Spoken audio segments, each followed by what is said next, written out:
Race 2 of the weekend in the FIM Sidecar World Championship, the SuperSide. And I tell you what, we've got a different proposition today. As you can see, there has been rainfall overnight in Saxony. The tyre question mark is a big one coming into this race as our teams head out onto the circuit on their sighting laps. Some have already arrived on the grid. The big question, though, is they've arrived on the grid with what rubber? Looking at the circuit during the previous race for the German Superbike Championship, the line on the circuit, the main racing line, was drying, but of course, being bike racing, two-wheeled racing, only a very narrow dry line that you can actually see developing also on the main straight there. A very narrow dry line indeed. I'm not convinced that the sidecars would be able to go racing on the slicks just yet. I think they might be forced onto treaded tyres. So a lot of question marks here as to who does what, who is brave. I think by the end of this race, which will be 20 laps in distance, it may well be dry conditions. It may, or at least drying enough that you could get the slicks onto the bike and make it work. However, of course, you have to get through those first few laps if you want to survive it. And, well, we're seeing at the moment some changes going on, some deciding to change rubber at the moment. Now, what's going on here? Is this a move from wets to slicks ongoing for the 74 crew? I think that might well be the case. So the Peugeots are making the move over. Ted and Vincent Peugeot, I think, might be getting slicks on. Let's wait and see what they're putting onto the bike. Is that a slick? It looks like it is, yeah. So a slick going onto the Peugeots. Take note of that then. Is that going to be the decision broadly across the board? Has anybody else arrived on wets? And will anybody else decide to move off wets? A lot of question marks being posed this morning by the weather conditions. Certainly drying, but there's a huge difference between drying and dry. Of course, we saw yesterday a second win of the season for Harry Payne and Kevin Rousseau. The race control sending out the wet race board there, as we just saw. We have to get a look at the rear tyre of all of these sidecars if we possibly can. To try and determine what tyres are on them, because of course you can't see much of the tyre unless you look in the back, and even at the back you can't see that much. Looks to me like the 45 might be on slicks to me, just looking at the rear of that as our pole sitter arrives. That is Sam and Tom Christie on the Team Hannafin machine. Just behind the driver there is an exposed rear tyre. That's the one with the power goes through as well. So critical to see whether that's a slick or not on the rear of the bike. The wheel will tell the story. The 45, Harry Payne and Kevin Rousseau, who got a brilliant start yesterday. Looks like one of their mechanics is having a look at the rear wheel. But what is on the rear? It looked to me from a distance as though it was a slick, but we're not getting a look at it, unfortunately. The Christies, Payne and Rousseau, your front row of the grid once again. Of course, the combined results of the two qualifying sessions, one held on Friday, one held on Saturday, always determine the grid for both races. So even if you start 10th and recover to a podium, you're going to have to do it all again come SuperSide Sunday, when we have almost double the lap distance. We've gone from 11 laps yesterday to 20 laps today. But you saw there with the Peugeots moving on to slicks, just a very graphic illustration of how long it takes to change tyres. The Christies and Payne and Rousseau on the front row of the grid. Surprise package championship leader Markus Schlosser alongside Lucas Schmidt there, alongside Stroyer and Kulch on row 2 of the grid. Very interested to see if Schlosser and Schmidt can make their way up to the front. Gottlieb and Craig maybe ones to watch, as well as will be the new combination of Pekka Pavarinta and Adam Christie, another Christie family member, Ted and Vincent Peugeot starting 7th place. Todd Ellis and Emmanuel Clement again are defending champions, 2-time FIM Sidecar World Champions. They only start from 8th place. Have they found something in the setup that they simply didn't have on Friday and Saturday? They acknowledged after qualifying not quite working for them on Saturday.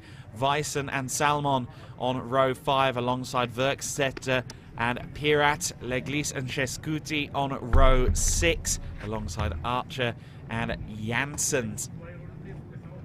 Of course, the number 70, the other Hannafin machine. And then our final 2 rows, the Laidlows starting from 13th, and it's an all-Brit pack, row 7 with Cable and Richardson there. Venus and Sedlacek on the 8th row alongside Lujan and Ruby.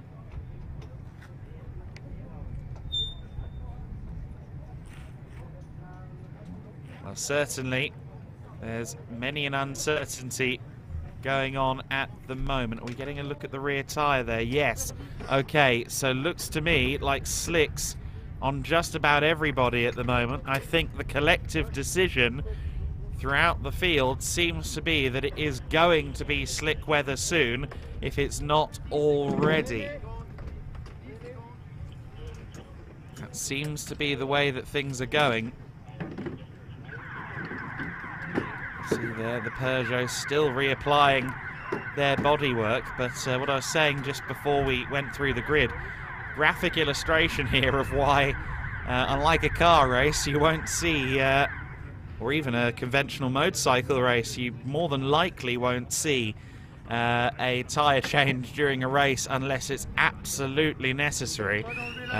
Basically, you have to remove the entire bodywork in order to access the tyres, of course. So unique challenges in sidecar racing, of course. These machines, unlike anything else on the racing surface anywhere in the world.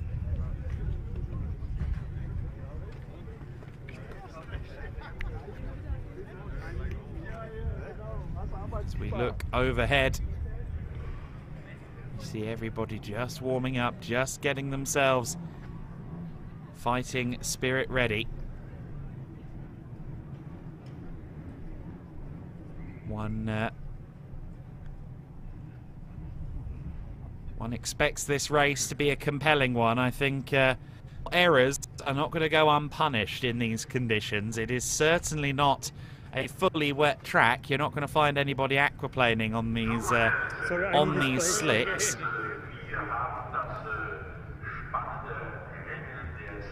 However,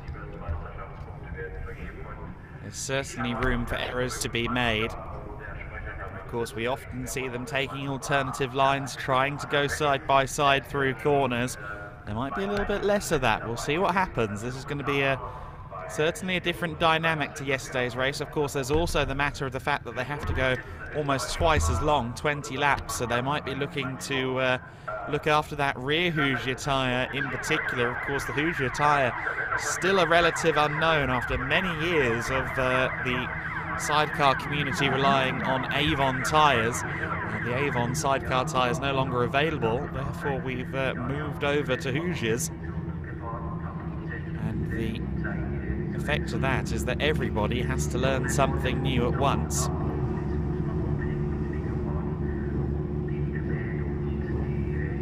One very interesting story further back in the field, someone we haven't really spoken about much this weekend, is Marcus Venus, who is joining Andrzej Sedlacek this year on the number 11. Venus is the driver and a former European champion on the grass track sidecar scene, moving into tarmac style sidecar racing.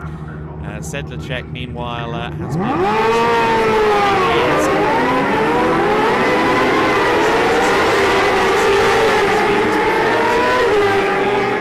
sidecar.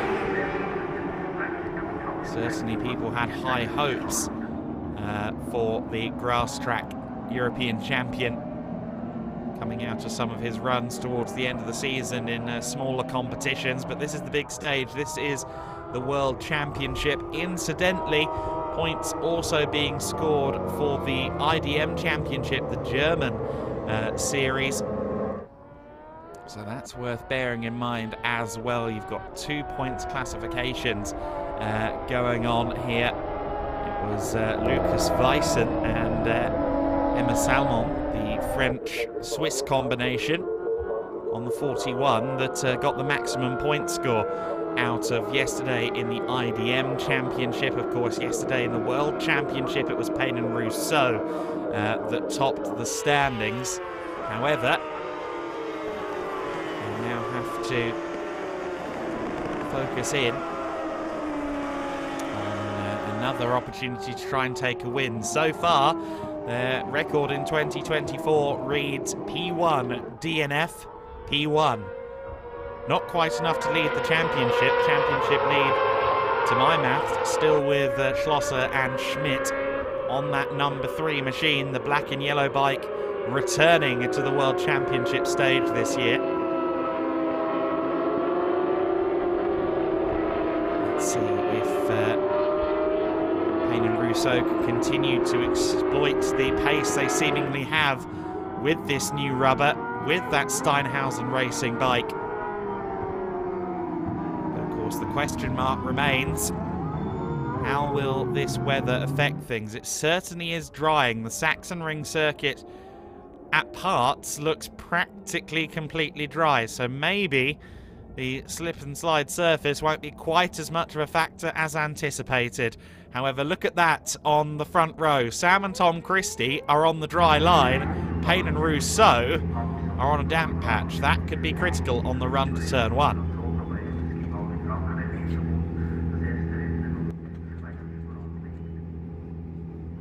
For the second time this weekend, the FIM Sidecar World Championship competitors are lined up on the grid at the Sachsenring. This is round 2. We began the season at Le Mans, and the odyssey of historic circuits continues at the Sachsenring. Race 2, who's going to get the whole shot into the first corner? It's not a bad start from Payne and Rousseau given the wet line they were on. However, a great start from row 2. There goes Marcus Schlosser, looks to the inside but can't quite get there, so Sam and Tom Christie lead. Payne and Rousseau around the outside of Schlosser and Schmidt. One bike going extremely wide through turn 1, but I think everybody's gotten through the first corner safely. It certainly is still damp, and I mean, look at that there. It's all damp there. There's an iota of a dry line on the approach in, but everybody having to be really, really careful through there.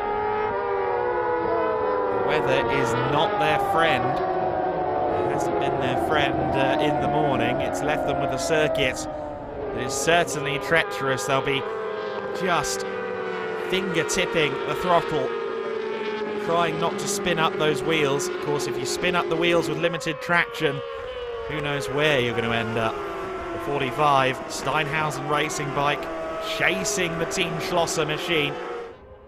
Marcus Schlosser, 2021 world champion. We've got the last 3 world championship winning squads, of course, here. At least the last 3 years, 2021 Schlosser, 2022 Schmidt, 2022 Ellis and Clement, 2023 Ellis and Clement. And looks like Ellis and Clement have made some good headway, actually. I think they've made up at least 1 place. Yes, they're in 7th position. So Toledis and Emmanuel Clement, critically, look like they're able to stay with the lead pack at least in the early going, which is really good information for them. Across the line then, the Christie's lead from Schlosser and Schmidt. Then it is Payne and Rousseau, Pavarinta and Adam Christie there in 4th place, but Leglis and Chescuti with a very good start in 5th position. They were in 5th at least, they just dropped back down behind Ellis and Clement, putting them down to 7th. Now, a very, very good start. I'm wondering whether or not maybe they might be on the wets, because traditionally the wet tyres will, of course, warm up quicker, being treaded tyres. Is that what's going on there with Leglis and Jescuti? That's a very good start by them, if not for a different set of circumstances on the axle. Where did they start? They started outside the top 10, didn't they? Yeah, 11th place. Here comes Payne and Rousseau to the inside for second place. Nicely done there. As they approach the waterfall, Sam and Tom Christie are under pressure. I don't know if they've realised if they're under pressure from a new combatant just yet, but they are. Well, new combatant, same as yesterday's combatant. It is Payne and Rousseau once again, of course. Harry Payne, Kevin Rousseau led most of yesterday's race. They lost the lead for a couple of laps, only to reclaim it at the penultimate corner in a breathtaking finish. The signature sidecar side-by-side racing on the last lap is now being recreated again on lap 2 of 20 as Payne and Rousseau move up into the lead. What a brilliant lap from Harry Payne. He's got the tyres up to temperature. He has found his confidence on the throttle. He knows where he can give it a squeeze. He knows where he needs to give it a wide berth. He's used that data, that internal data, to figure it out. Very good run out of the penultimate corner. Very smooth. Just had more traction than any of that. And that was quite plain to see.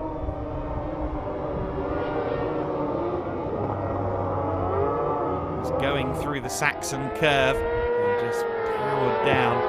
The Gleason Chiscuti getting into it there, just leaning a little bit on the Laidlows, who've also had a good start. They're all the way up in 8th position.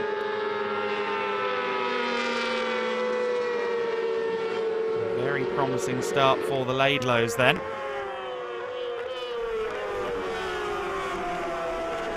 The Screaming 600s head through the back end of the circuit. It's left after left after left. A momentary reprieve with the flick right downhill through the waterfall. And then 2 more left-handers to conclude the lap. 13 corners, 10 of which are left-handers. It looks to me like Sam and Tom Christie do not have the same level of pace as those behind them at the moment. Up to 5th position, Todd Ellis and Emmanuel Clement now. So they really seem to have found something overnight. Either that, or the wet conditions are favouring them. Either way, Payne and Rousseau have built a gap of 3 seconds plus over the course of 1 lap. That is telling. And everybody just scrumming up behind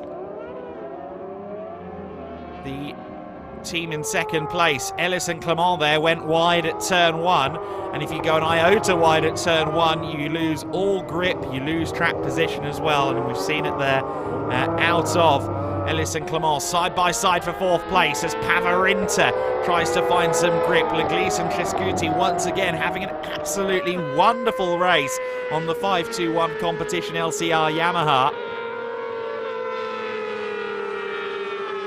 Would not have expected them on paper, based on yesterday's results, to be up there in the top 5, but we're seeing it now. Although I think they may have lost out eventually in that side-by-side predicament. I think they've dropped back down to 7th by the looks of it. Stroyer and Kolsch there now just ahead of the Ellis and Clement machine as well. Looks like there may have been a mid to mild fracas that put Leglise and Chiscuti a little bit further back, because they've dropped out of the lead queue now. Not only that, but Ellis and Clement and also Stroyer and Kolsch have both fallen a little bit off of the train led by the Christies. It's now just 3 outfits strong, at least for the time being. Let's see what the gap is this time across the line. 4.9 seconds. So the better part of 1.5 seconds a lap faster, just over 1.3 seconds a lap faster, Payne and Rousseau, than the chasing pack right now.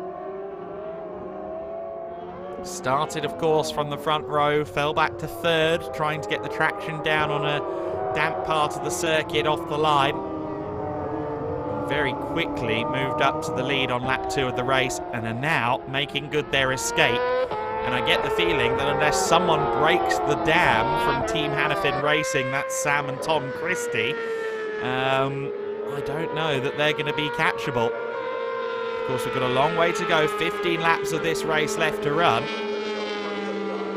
But I think Schlosser We'll be wanting to try and get past as quickly as possible. Then again, Schlosser, an experienced veteran rider, I think 52 years of age, if my memory serves me correctly, is not someone who's going to lunge into something silly. He wants to score points now that he's seemingly been swayed into committing to the full championship. Unfortunately, the fairy tale start to the race for Leglis and Cescuti. They're now down in 16th place on my timing screen. I think their race has unfortunately come to an early bath, an early conclusion, out there on the circuit as well, rather than in the pit lane. In fact, I think they might still be running, but they're a long way off.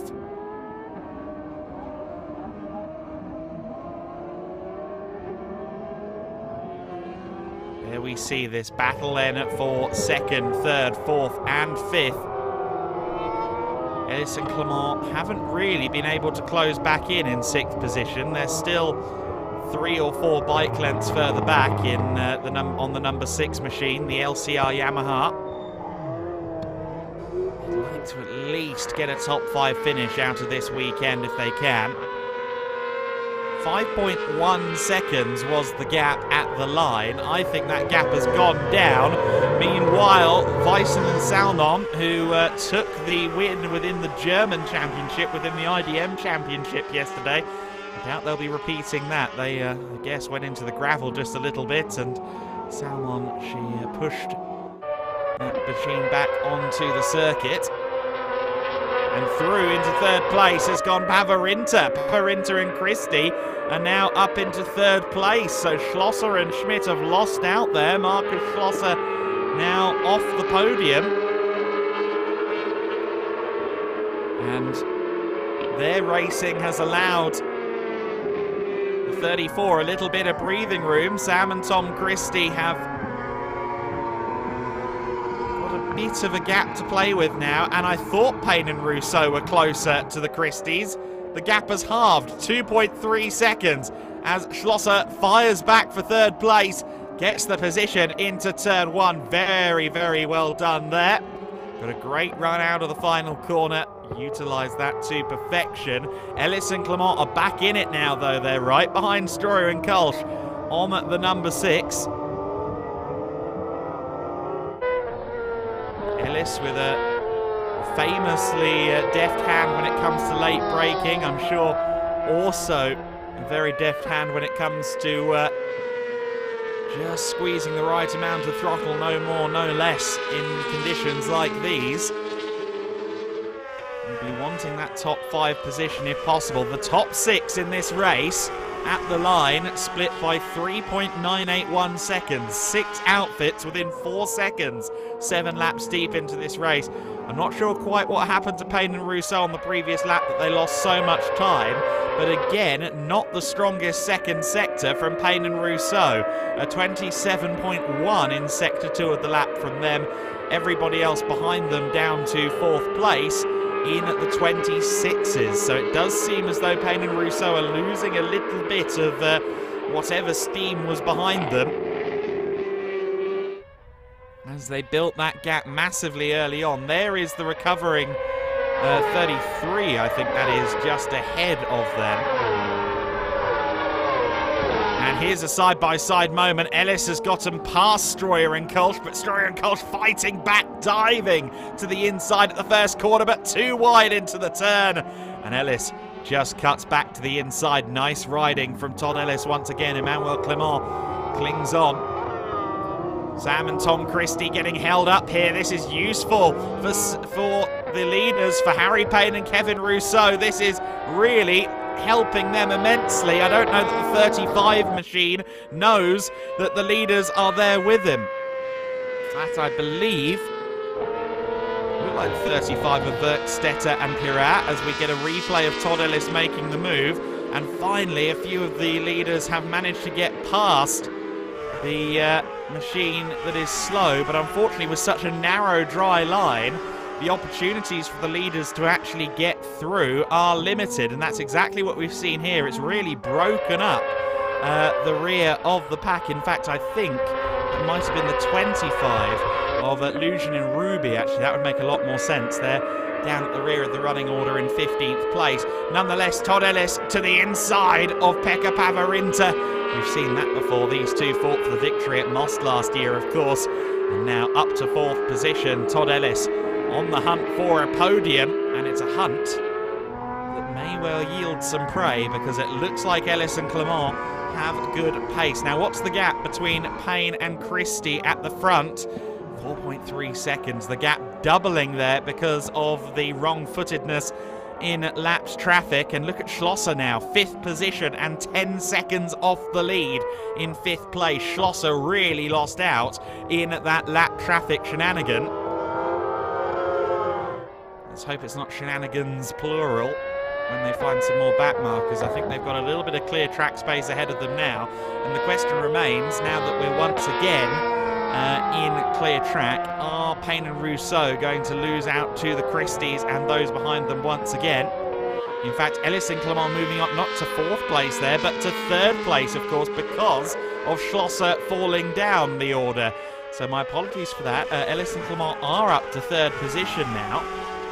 Didn't initially spot that Marcus Schlosser had dropped back behind both of these outfits after the lap traffic drama. Of course, we didn't exactly see what happened there while we were taking a look at Ellis's move on replay. Pavarinta has not really let go of the back of Todd Ellis since Ellis got through. And in fact, if Pavarinta gets a good run out of this last corner, I wouldn't mind betting we see another side-by-side moment into turn 1. As we cross the line, with half distance complete in this race, Payne and Rousseau now have a nice 4.9 second advantage. It's going out again now.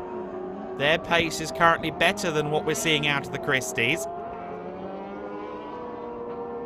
Now, what was the relative lap pace between Ellis and Clement and the Christies? Well, the answer is 0.6 quicker for the number 6. Our defending champions are lapping quicker than the 2nd place machine. Now, Payne and Rousseau are lapping fractionally quicker than the 3rd place machine. So even if they can get past the Christies, they're going to need to find a little bit more speed.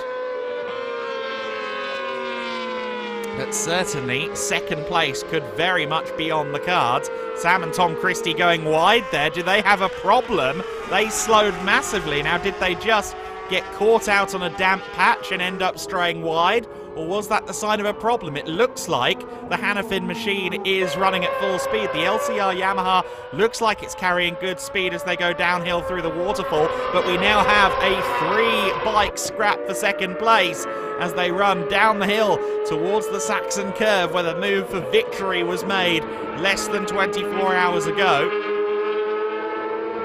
Of course, we only had 11 laps of racing yesterday afternoon. We're on for a full 20 this time around, with lap 11 now on. We are in a very good position for some exciting racing. Ellis and Clement look to the inside at turn 1. Not quite close enough for the move there. But certainly the Christies are somewhat pace compromised at the moment. The speed just isn't there with them. Of course, everyone's lap times appear to be dropping. That's largely as a result of the track drying up. It's certainly not dry here at the top end of the circuit, behind the support paddock, than it was earlier on at the start of this race.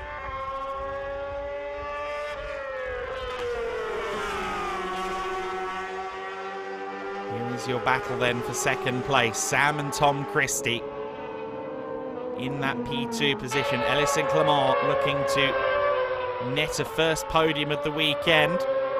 They usually don't leave until race number 2. Looking to the inside line, on the brakes, nice and brave, and Todd Ellis with a signature move, later on the brakes than anybody else in the paddock, And Todd Ellis moves up to second place, but will they receive return fire as they come down the main straight, or head up the main straight, I should say more accurately. The Christies got a good run there out of the final corner, tried very much to set themselves up for that run, and they got it. To the inside they go, but Todd Ellis once again showing what he can do on that brake lever, continues to hold second place, and now that they're into the twisties, it's a good few corners before there's another proper overtaking opportunity. I think we'll now see Ellis and Clement disappear, and sure enough, already in the time that it's taken me to describe that, 2 or 3 bike lengths opening up in favour of Ellis and Clement. I think they're going to leave that battle high and dry now. And critically, Ellis and Clement were half a second quicker through that first sector, which is only 21 seconds in length. But oh, we had a moment at the back of shot there. Stroyer and Kulsch having a moment at the back of shot. Just saw that as we panned away. That looked as well like it was just a moment rather than a collision. But Kulsch there bailing off the back of the 21 bike. Hopefully both he's okay, but they went into the gravel trap.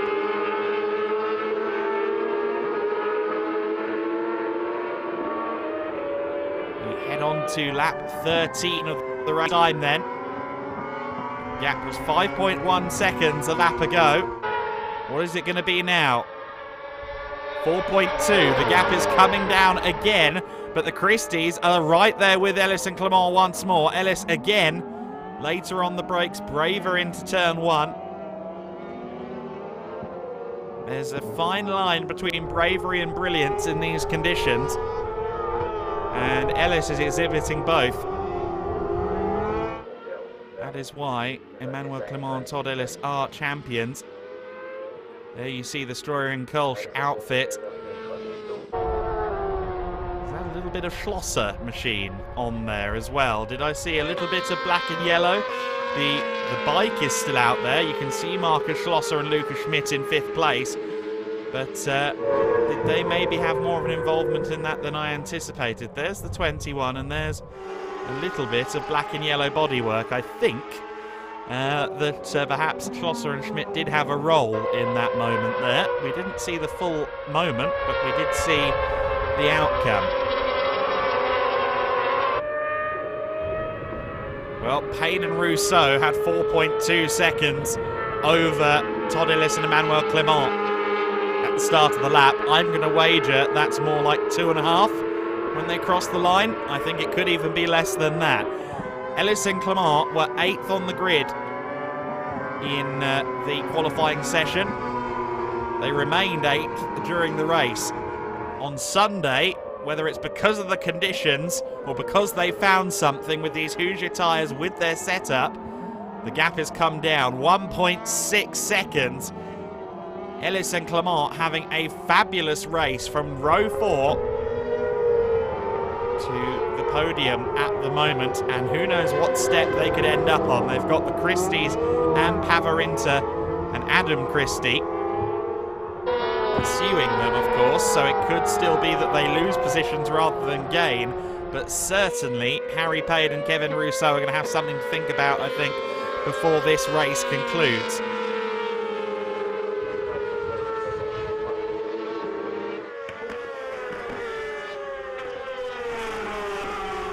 Second, third and fourth in one long queue. Some lap traffic up ahead for Harry Payne and Kevin Rousseau to consider. And again, with this narrow dry line in places, it can be very difficult to pick your spot to dispatch the lap traffic. Of course, broadly, the dry line is getting wider and wider, but there are certain parts of the circuit where it still looks very treacherous. Through the final corner comes the leading pack with the interloping number 42.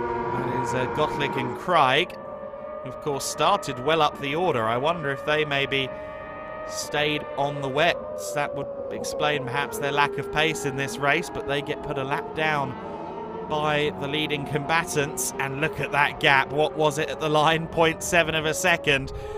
Todd Ellis and Emmanuel Clement are going to be on the rear wheel of that Steinhausen Racing machine at the end of this lap, and they'll only be on the rear wheel if they're not already alongside, because quite clearly Harry Payne and Kevin Rousseau are under pressure now. 1, 2, 3, 4, all within 1.3 seconds, and Markus Schlosser and Lukas Schmidt are coming in hot in 5th position as well.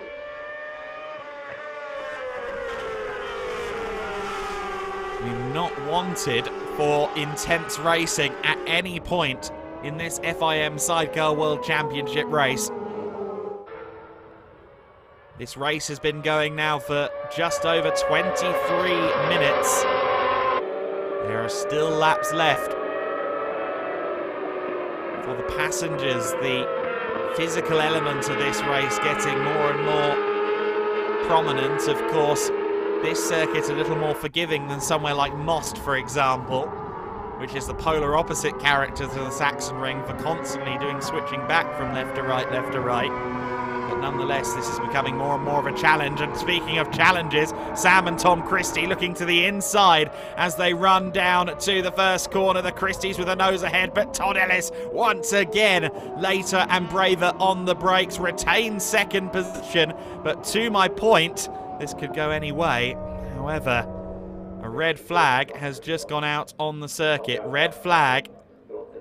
You saw it acknowledged there by Emmanuel Clement and the others with a hand lifted. There has been a red flag out on the circuit. I don't know why, but it's quite obvious that we've had an incident somewhere, and the red flag has come out.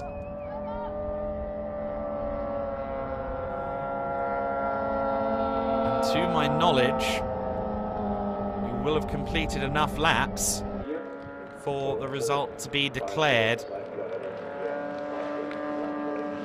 You see Rousseau waving to the marshals there. I think as far as they're concerned, they've done enough. I think that's the edict, the understanding. Ah, now we have a second bike, I think. We have a second bike there at turn... We had another machine just coming out of Carthalen.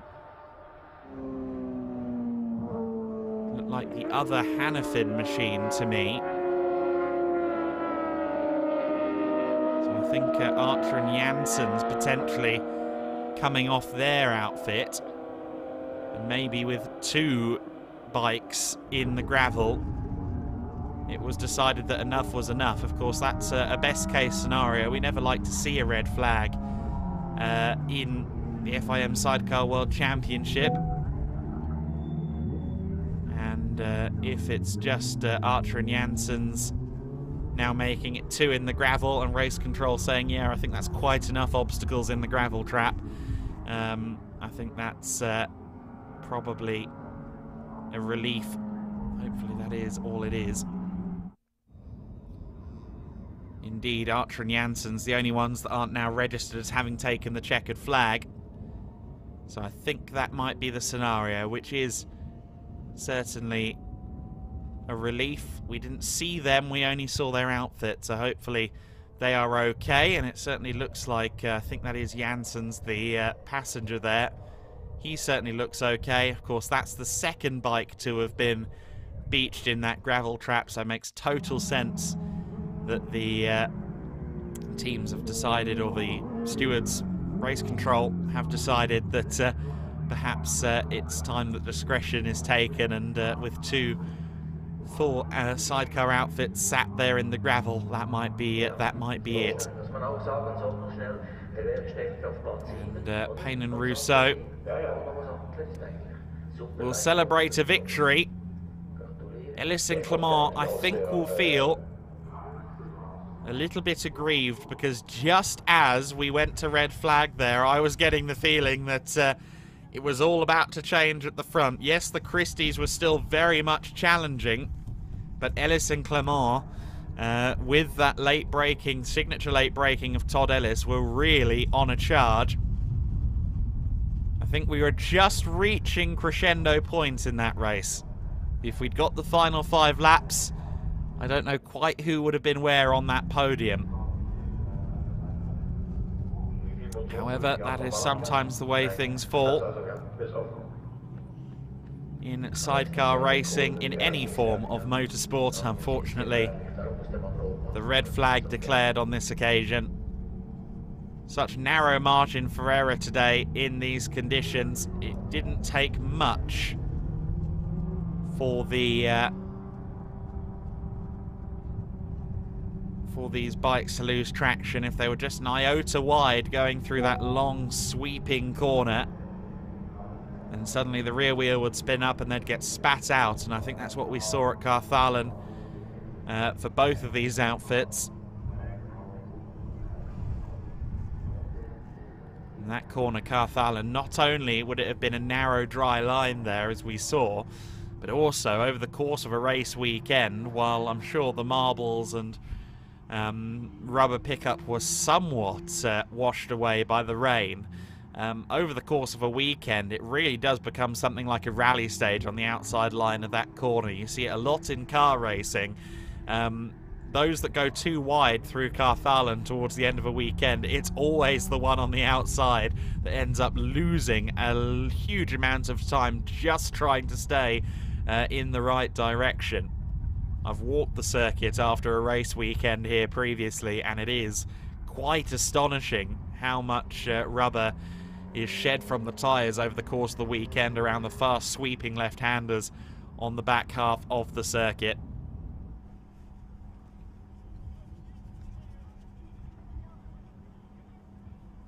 Again, with the wet weather, it doesn't look like it's quite as bad, and I think the quality of the tyres across the board in the IDM paddock mean that we haven't got quite so much shed, but still,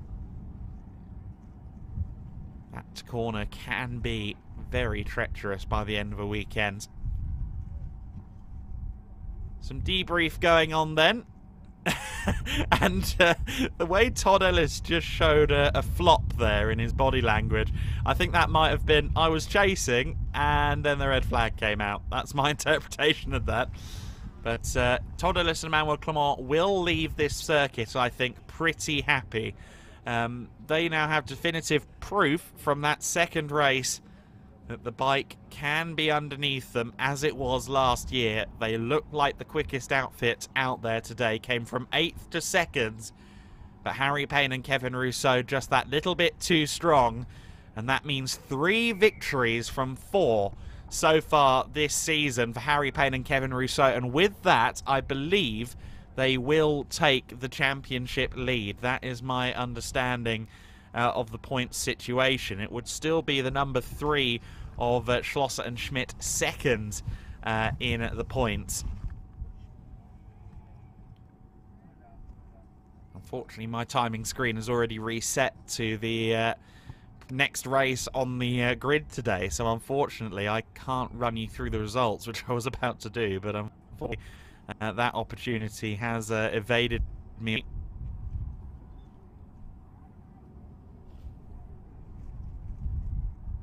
Certainly a very, very tricky race for all parties concerned. The race, of course, got started with all manner of tyre changes and last-minute tweaks, tyre pressures and so on. Everybody learning from their reconnaissance laps and realising that perhaps the circuit wasn't quite as wet as some anticipated. Quite a few showed up, I think, on slicks anyway.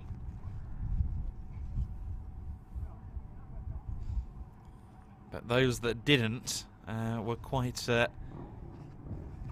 quick to make the change over. There are the spectacular long chassis sidecar machines, of course.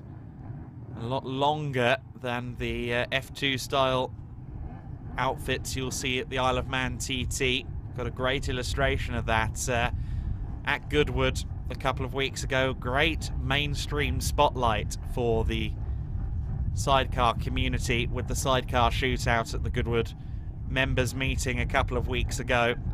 You You saw a healthy mix of F2 and F1 bikes. The F1 certainly a faster proposition across most laps, and so it proved to be there. I think this 2024 FIM Sidecar Championship, World Championship season will prove to be Where's the wireless cam? a very impressive one. Our next event in June is the trip to Most, and as I mentioned during the race, kind of the polar opposite character of circuit from the Autodrom Most. The Autodrom Most is a constant battle for the passengers, a switch of direction at pretty much every apex. 21 corners, most of which go left into right, into left, into right. Of course here, as we alluded to, lots of left-handers, which makes it maybe slightly easier for the passengers than some other places in terms of just core strength physicality, but it's going to be a very different proposition. And last year we had one of the grandstand finishes of the season. We have mid-break, and so we can take the interviews and then the ceremony. This is the reason. Thank you. Thanks. We had a grandstand finish last year. Ellis and Clement and the Birchells having a fabulous race to the flag at the Autodrom Most. Came down to the very last corner. Not the only time that battles came down to the last corner for the race victory in 2023. We've already seen it this weekend as well, of course, with Payne and Russo at the penultimate turn making the move for victory. All of the classic tracks, of course, that we visit. We go to Assen as well this year. We go to Oschersleben and Estoril. It's a great calendar once again in the FIM Sidecar World Championship. It all started at Le Mans on the 24 Hours Moto support bill, the famous Bugatti circuit. Now the Sachsenring, a circuit steeped in motorcycle racing history, both pre and post rejuvenation in the 90s. Autodrom Most, a circuit that we've seen plenty of exciting sidecar dueling at before. I'm very much looking forward to that date in June. It will be on the 18th and 19th of the month that we, the 22nd and 23rd of the month for the FIM sidecars at Most. So June is a bit of a wait. We'll have to wait 6 or 7 weeks, but of course many of these teams are also competing in national series. Quite a few of the British teams also competing. Tommy will take over after on the other side of the and I'm still waiting for the rider of the channel. Apparently we are hoping to see a podium and perhaps even some interviews at the conclusion of this broadcast. We're just waiting, as always, for the shepherds to do their job with the leather-clad sheep, which is often very difficult. We get a look at some highlights then of the race that was. It was a poor start from Payne and Russo as they started on a damp patch of the road and briefly leading Marcus Schlosser. That would be the only time he'd lead, though. Sam and Tom Christie braver on the brakes, leading the early stages of the race, but then Payne and Russo fired up on the Steinhausen Racing number 45. They made their way up to second and then make their way up to P1. Well, 41 had a moment out there on circuit. We had great scrapping as Ellis and Clement started to come alive. They were at the back of the lead queue, about 6 bikes strong. Soon they would be fighting up in the podium places. This would ultimately be a move for the podium. They'd be as high as second place before the red flag came out, and that allowed Harry Payne and Kevin Rousseau to take the victory, 0.7 of a second clear of Ellis and Clement ultimately. they might feel a little bit like they got away with that one, because they were being closed in on. That 5-second lead down to less than a second by the end. The Christies in third place, Pavarinta and Adam Christie in fourth.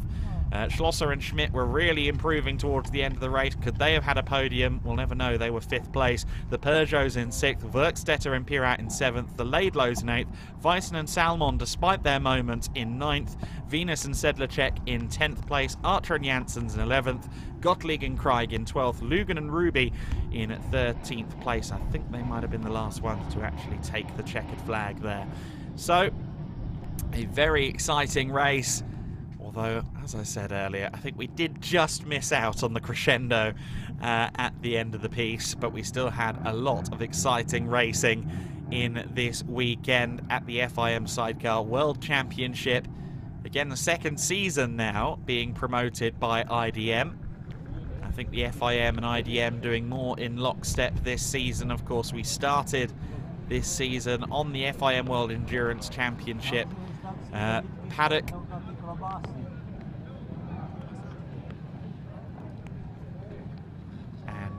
This time we went to Le Mans. Last time we went to Spa-Francorchamps, of course, in 2023.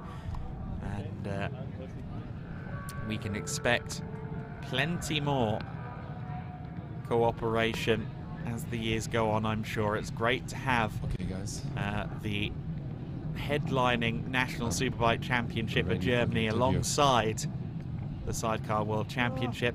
I understand the drivers are on their way, the drivers and co-pilots. Ja, es hat ein bisschen gedauert. Die Jungs mussten natürlich noch gewogen werden. Stehen jetzt aber vor mir, und zwar die Drittplatzierten, die Brüder Sam und Tom Christie. Guys, tell us about your race. Yeah, it was a tricky one. Only one dry line really, so it's difficult, especially when we set off pole. We didn't know how fast to go, but yeah, no major moments, and happy to get a podium. This is the most important. How was the beginning? Still actually not completely dry line? No, there was only just a small dry line up for a solo, never mind us with three wheels. So it was very tricky, and then when you start pushing more, if you come off the dry line, you had a moment. So yeah, very tricky. But then it all started coming back together again once it was drier. So yeah, it's a shame. It was red flag, but all the guys involved were all right. And yeah, good points in the bag again. Congrats, guys. It was a great race, and yeah, see you on the podium. The second place here goes to number 6, to Todd Ellis, Emmanuel Clement. These guys just standing here in front of me. Emmanuel, how was your race? Hard. We struggled all the weekend, and we really struggled with the bike and setup and just the track. To be honest, it was hard for us. So the condition was quite good for us because it was a bit wet, a bit dry. So we just catch up with everyone, and then just red flag. So we're happy with our podium, and we'll have to work harder. You can be happy, Todd. Actually, in the first moment, you was like a little bit calm. You just like observed the situation overall. Yeah, well, there's a lot less stress when you're starting a lot further back, and I nearly had my glasses on to see the red lights go out. But no, like Manu said, we've been struggling all weekend with a bit of setup, so it's a nice little leveler, a bit of rain and a bit of damp. But started raining now, it could just have been done 10 minutes earlier. Okay, congrats anyway. See you on the podium, and congrats for this 20 points. So, and the winner, again, for the third time, guys. Season starts really brilliant for you guys. So,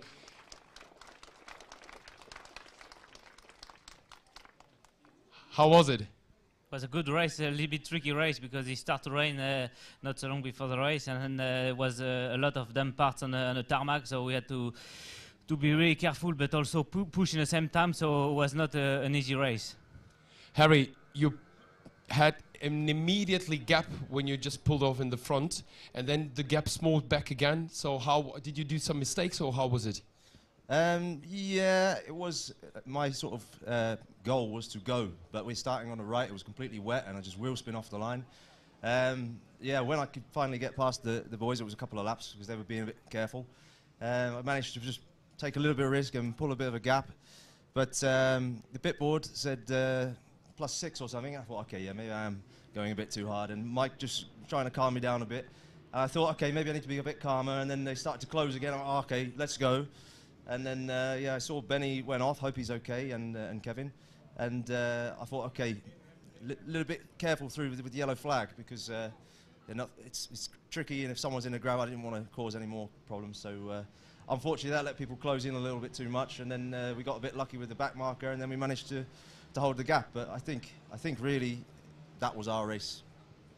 That was definitely your race, and you won it, and the strategy also went perfectly out for you guys. See you on the podium. Congrats! It was interesting. And we are starting immediately with our award ceremony here with the third place, the number 34 from the team Hannafin, Sam and Tom Christie.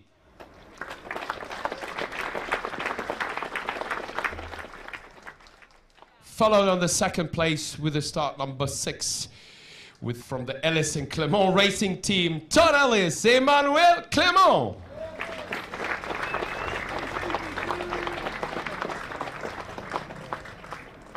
And another victory for the 45 here from the Steinhausen racing team, Harry Payne and Kevin Rousseau.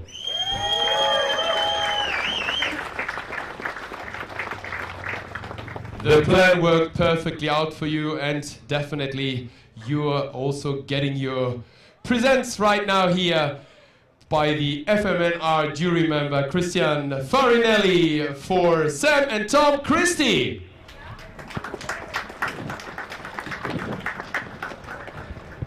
The second place will be handed over by the FIM jury member Igor Esquinia for our number 6, Todd Ellis and Emmanuel Clement.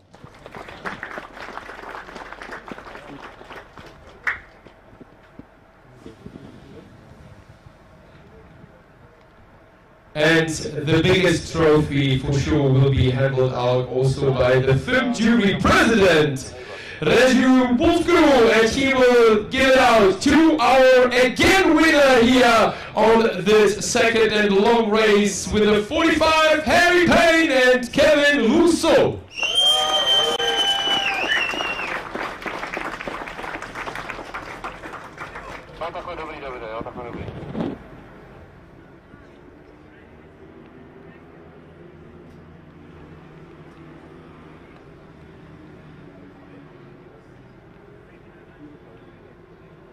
Congratulations, you did a huge job, guys, all together, and of course we're here right now to honor the winner, the national anthem.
Thank you, guys. Thank also to all of the FIM jury members, Christian Farinelli, Igor Esquinia, and Raju Bulchu for handling it over. Now, champagne showers for the winner, and we continue immediately also with the IDM National Award Ceremony.